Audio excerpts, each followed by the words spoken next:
Greetings to you all in the precious name of our Lord and Savior, Jesus Christ.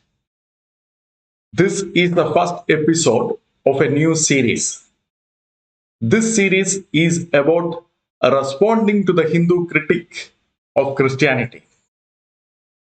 130 years ago, in Kerala, there lived a Swami named Chattampi Swamikal. He wrote a book called Kristumata Chedanam in 1890. It had two parts. One is the Kristumata Saram, the summary of the Christianity, and the other part is the Kristumata Chedanam, or dismembering of the Christian religion. This series of episodes is responding to the second part, or the dismembering of the Christianity or the Christian religion, or Kristumata Chedanam, as Chattampi Swamikal called it. And in this episode, I'll be basically setting the background for the entire series of episodes. We will be looking at why we are answering this, the context in the book in which the book was written, the content of the book, and about the authorship of the book itself. So without wasting any further time, let me begin by asking, why are we answering a book which was written almost 130 years ago? The answer is, the allegations raised by Chattampi Swamikal does not become stale or does not become expired over time. Those allegations are still there, and that needs to be answered. Second, the book is currently in wide circulation. In fact, the book originally written in Malayalam has been translated to English, and it is available in Kindle, print, PDF, in any format. You can go to archive.org, and more than 12,000 people have downloaded it by now, that is by May 2023, in archive.org. Further, the Hindutva websites like Jaipur Dialogues have been promoting this book in their own websites. Hence, a refutation is relevant since the Hindus consider it that these allegations are still relevant. And the third reason is, the translator to this book in his preface has said, Kristumata Chedanam is an exceptional and an enlightening book in the sense that this perhaps be the only book that analyzes Christianity from a Hindu perspective. If so, it is all the more important as Indian Christians to respond to the Hindu critique of the Christianity. That is, in a secular society where we exchange ideas, if we share the gospel and the Hindus have asked the questions, it is the responsibility of the Christians to respond to those allegations. That is why we are answering it right now. So who was Chattampi Swamikal? Chattampi Swamikal was born to Tamarasheri Vasudeva Sharma, a Brahmin, and Nangamma Pilla, a Nayar woman, in 1853. Initially, he was named as Ayyappan and later was called as Kunyan, and now is widely known as Chattampi Swamikal. He is considered as a Hindu social reformer, specifically a reformer of Nayar caste in Kerala. This part of the book, Kristumata Chedanam, is divided into primarily 4 parts, and it is divided according to the Shaiva Siddhanta categories, though the book itself is a critique from an Advaita proponent. The section of the book is, Kristumata Chedanam is divided into Padiprakaranam, or about the Lord, Pashtuprakaranam, or about the creation, Pashaprakaranam, about the bondage, and Gatiprakaranam, about the way of the salvation or destiny of the souls. Now, both in the recent editions of Malayalam book, as well as in the English translation, the last section, specifically the last part of the last section, is divided further into the chapter called the chapter on the atrocities allegedly done by Christianity to spread the Christian faith. We may ask, in a doctrinal critique of the book, why such a chapter is added. I can only assume that the authors of the book, author or authors, I will tell you the reasons why I am stating it in plural.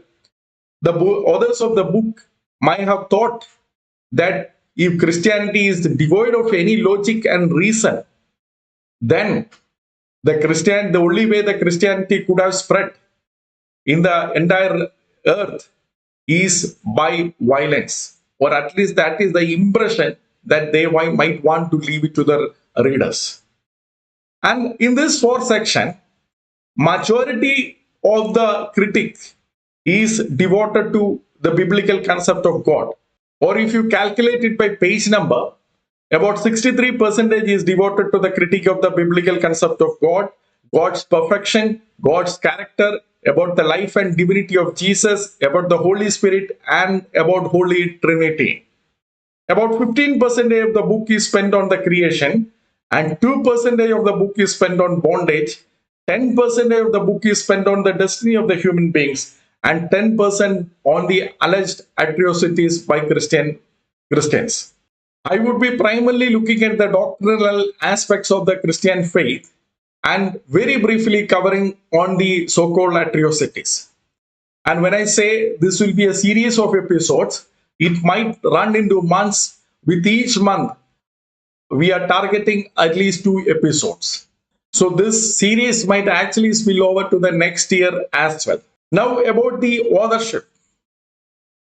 Chattampi Swamikal is an exceptionally brilliant author. I have read his other books and he has demonstrated original thinking in those books. For example, in his book Adi Bhasha, or the first of the original language, he had clearly shown why Sanskrit cannot be the mother of all languages, as our many Hindu friends claim. For example, he himself said the very word Sanskrit has the meaning cultured.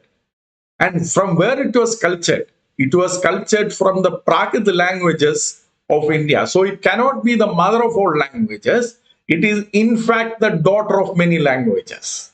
As Chattampi Swamikal is an original thinker, I was expecting such original criticism of Christianity in this book as well. But I was disappointed.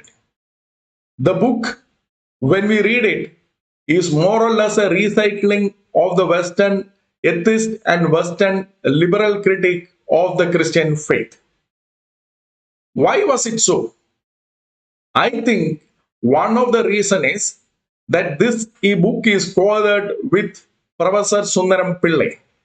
Though that in the book it is not at all mentioned, we can understand that the book is not the solely written by Chattampi Swamikal, but it is co-authored by Professor Sundaram Pillai. Why do I say that? In the biography of Chattampi Swamikal, the great scholar and saint of Kerala, AD 1853 to 1924, a short biography, in chapter 10, Master of Arts, Mr. P.K. Menon wrote that Chattampi Swamikal did not know how to read, write, speak, or even understand basic English.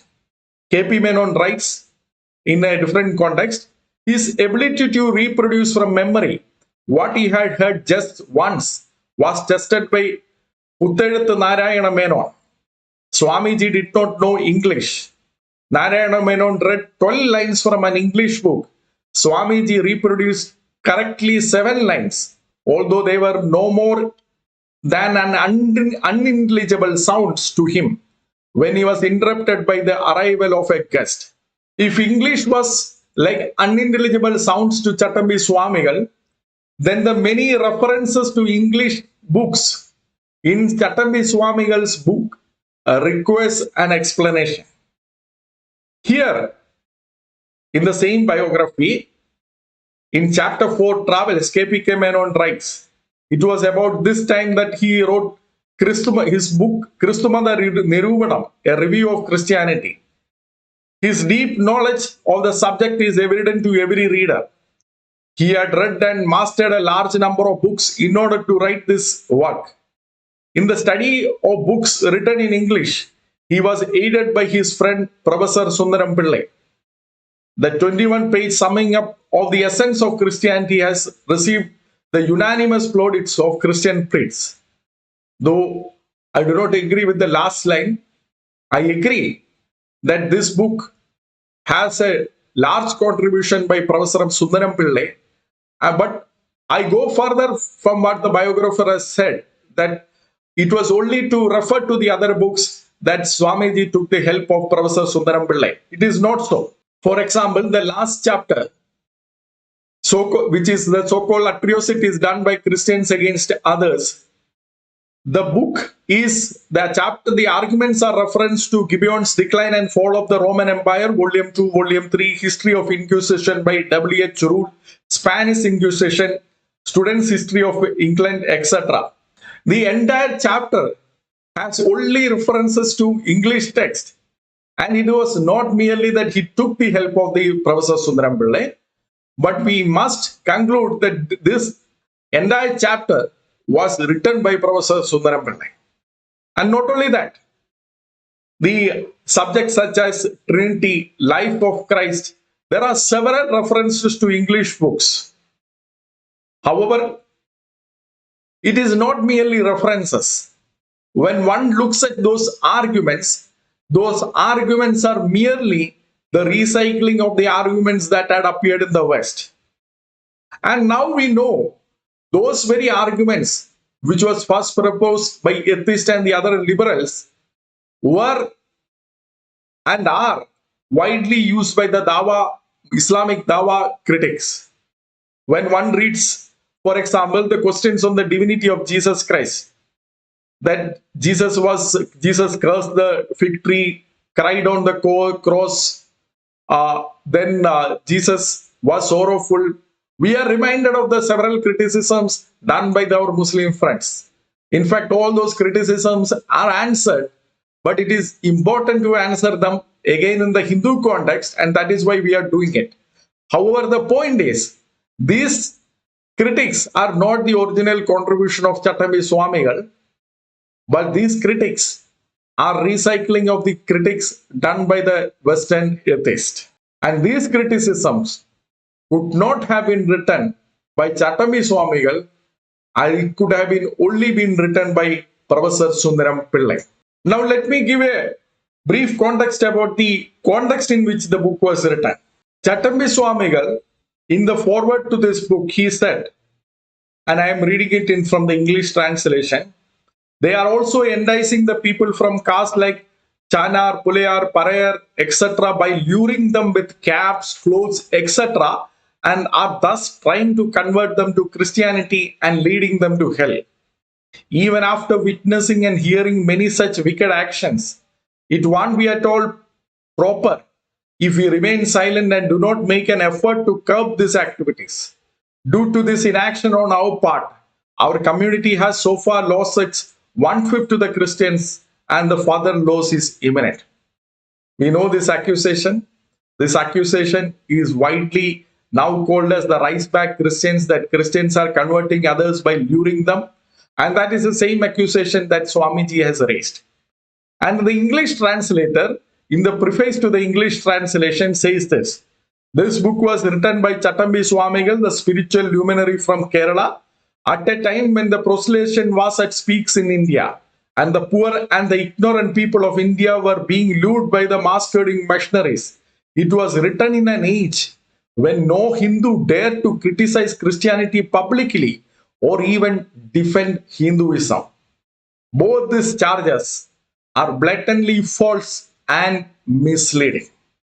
Let us briefly examine the history of Protestant missionaries in Kerala, because that is what they are also referring to.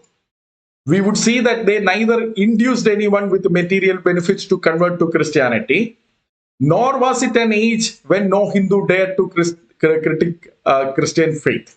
The Protestant missionaries arrived in Kerala in 1806, which was then a princely state.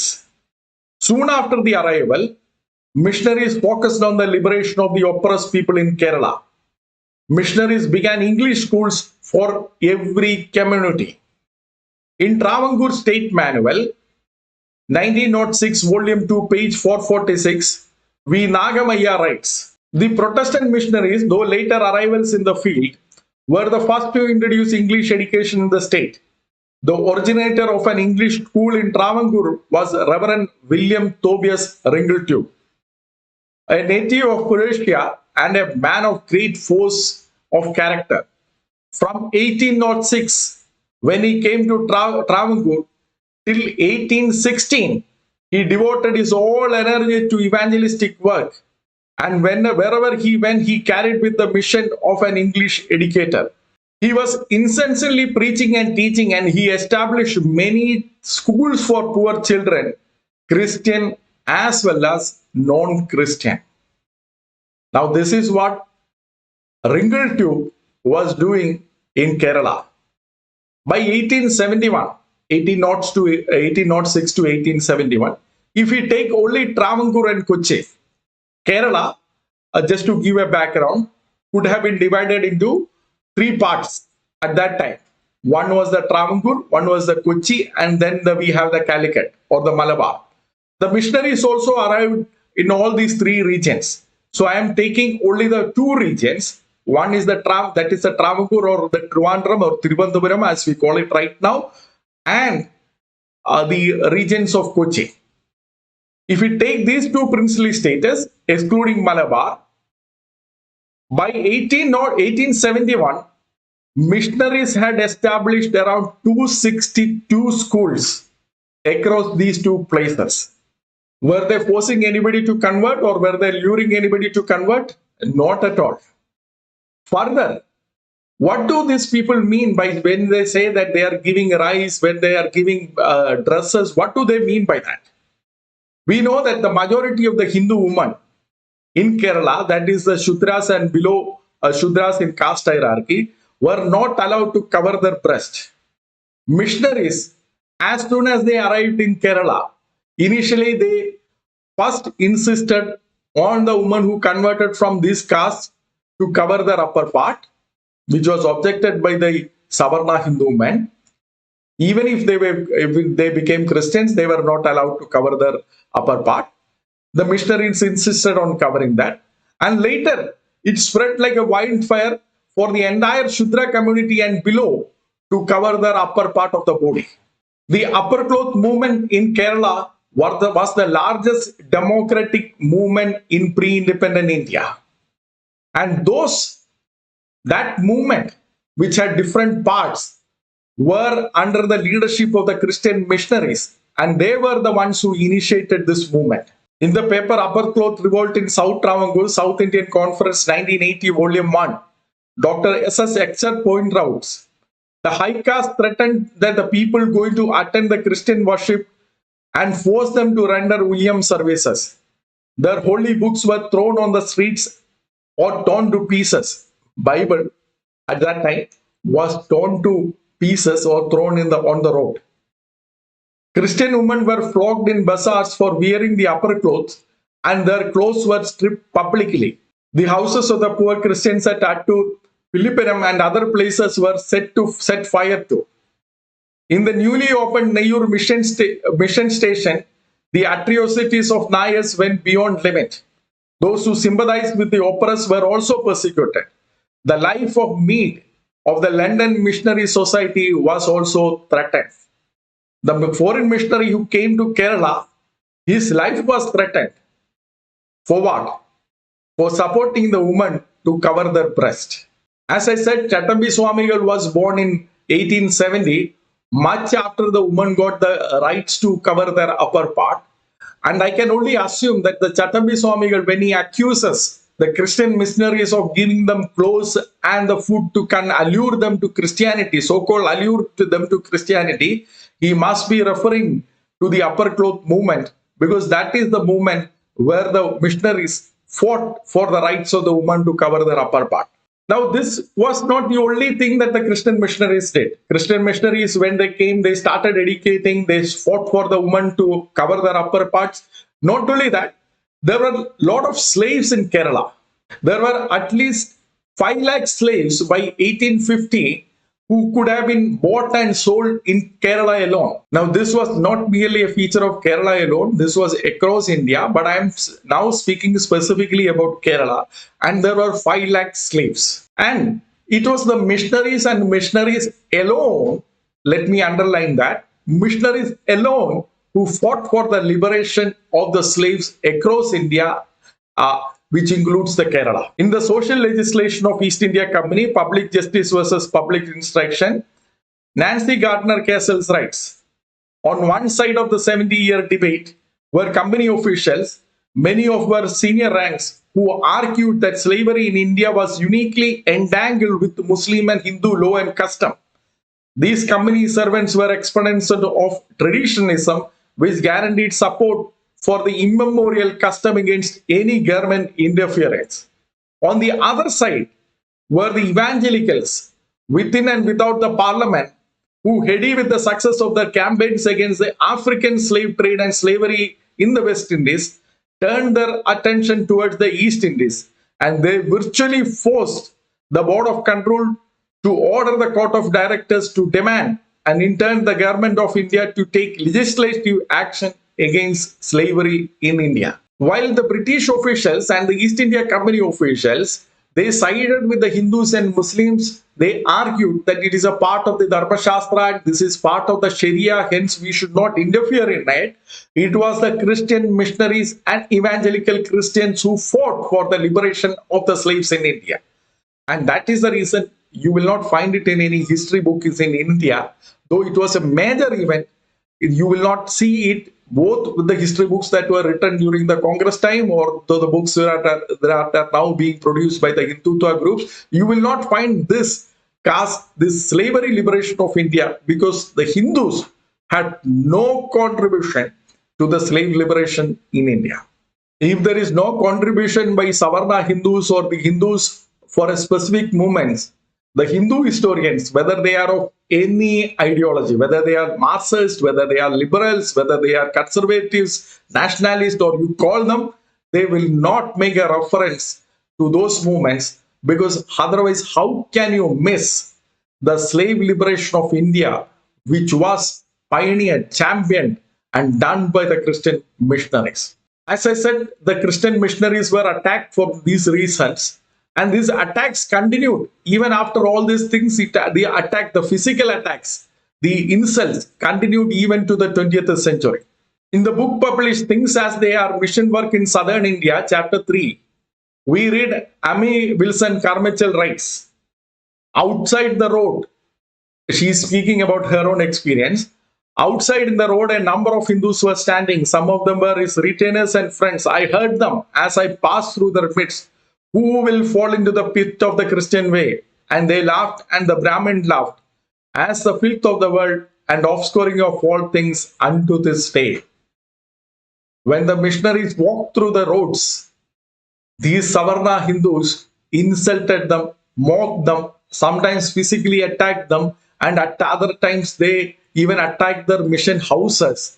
And this was the time that the English translator says nobody dared to even critique Christianity. These are all fake stories spread by the Savarna Hindus against the Christians in India. But did missionaries at any time allure the Dalits or give them some material benefits for them to convert to Christianity? Not at all. In fact, both the missionaries and the Dalits suffered because of all these things. In the book A Social History of India, chapter 10, Social Change, Its Dialectics and Dynamics, S.N. Sadashivan writes, the Shudras, by Shudras he means the Nair caste in Kerala, the Shudras could not tolerate the advancement of Christians who once belonged to the inferior classes and burned down their chapels and schools, with Brahmins standing behind. The resolute and redoubtable Reverend George Harvey Austin defended his converts in 1829 at the cost of his own life before Diwan Venkata Rao. In 1868, Reverend William Lee, going on a horseback to his congregation, was assaulted in Panjalingampuram near Cape Comorin by a crowd led by the Brahmins. In fact, my friends, it is not that when the Britishers were ruling here that the Christian missionaries and the Christians were assaulted. Several times they were beaten to death. There were several martyrs for Christians even at that time. 100 years in Travancore, 1806 to 1906, A history and description of the work done by London Missionary Society in Travancore. Isaac Henry Hager writes, cases were brought forth by the missionaries when Christians were actually beaten to death under the order of minor officials, and all appeals for justice were refused or delayed. There is no doubt the uprising in the higher classes was due to the desire to recover by force the authority over the lower caste, which they had lost by the abolition of slavery. If the civil laws of the realm denied them superiority, then they would insist on caste rule and old custom to keep in subjection those who attempted to rise. This was the real cause. The Dalits and others who were oppressed by the Savarna Hindus, when they got liberated, the Savarna Hindus could not tolerate that they are becoming now equal. And as a result, many Christians were beaten to death. And if they go to the court, their justice was simply denied and delayed. Very similar to what is happening now specifically in North India. If Dalits had to suffer so much, why did they remain as Christians? This is answered in the Modernity of Slavery, Chapter 2, Discourses and Constructions of Slavery in the 19th and 20th century Kerala. Dr. Sanal Mohan, the eminent historian, writes, the transforming power of the word was unprecedented in the lives of the slave caste. The word here refers to both the word of the Lord as well as the secular word, both of which entered their minds through the missionaries' efforts of teaching Christianity and introducing basic literacy and education. The entry of the word helped them to come out of the silences of the past, thus elevating themselves as subjects who are able to reflect the past and understand the differences between the slave past and the possible state of freedom. When the Bible was taught to them, when the secular subjects was taught to them, they got concepts. Their mind was broadened. Now they could articulate their feelings. Before they could not even articulate their feelings. Now this transforming power of the word was the one for which they were devoted.